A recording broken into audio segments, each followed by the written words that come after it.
video berikut ini. Mengenai organ gerak pada makhluk hidup, Allah Subhanahu wa Ta'ala berfirman dalam surat Al-Qiyamah ayat 3 dan 4. A'udzu billahi minasy syaithanir rajim. Bismillahirrahmanirrahim.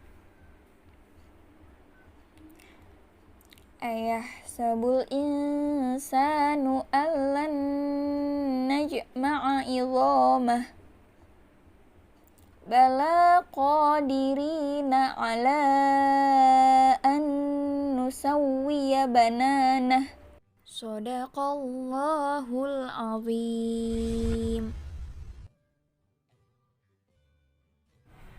Berdasarkan video tersebut, kita dapat mengetahui bahwa hewan bergerak dengan cara yang berbeda-beda.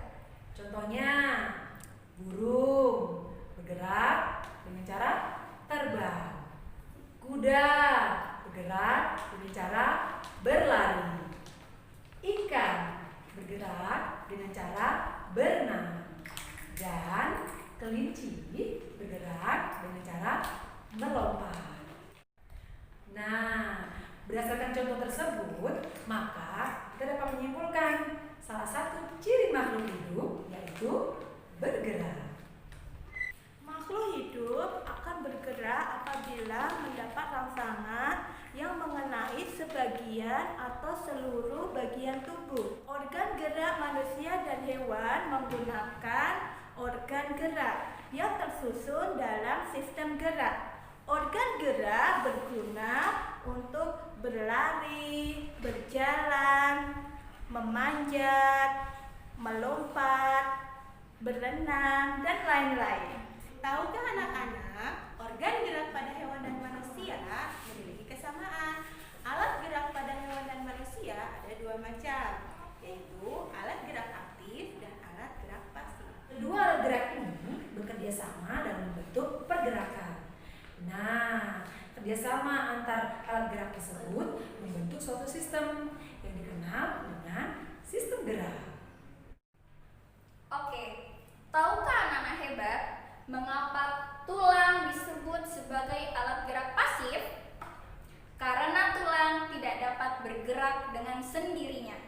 Tanpa adanya alat gerak aktif yang mempengaruhi tulang, maka tulang-tulang pada manusia dan pada hewan akan tetap diam dan tidak akan dapat melakukan pergerakan. Sedangkan otot disebut sebagai alat gerak aktif karena otot memiliki suatu senyawa kimia yang membuatnya dapat bergerak. Baik anak-anak hebat, setelah kalian mengetahui tentang alat gerak pada manusia dan hewan, mari sekarang kita membuat cerita dengan tema alat gerak. Sebelum membuat cergam, tahukah kalian apa sih itu cergam?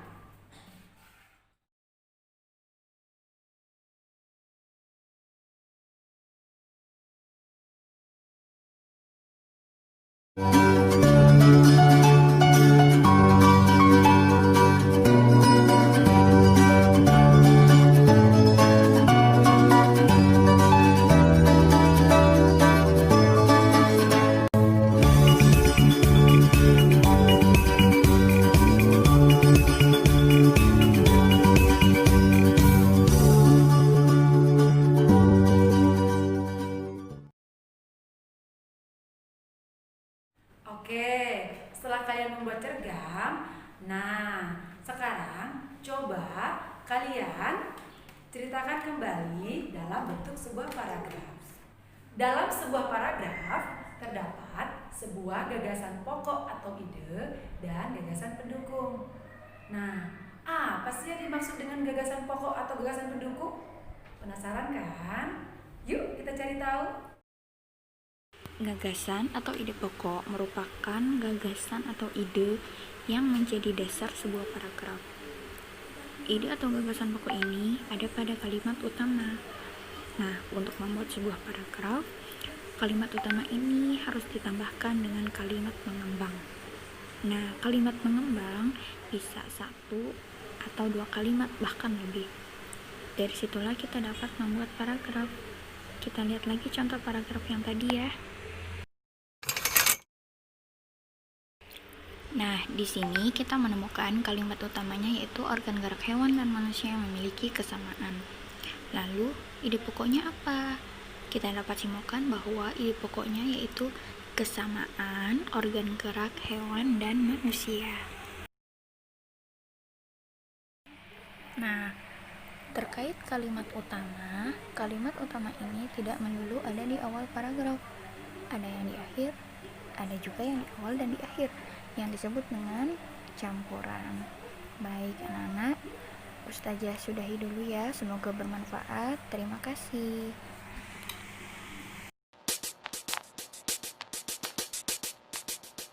Wassalam.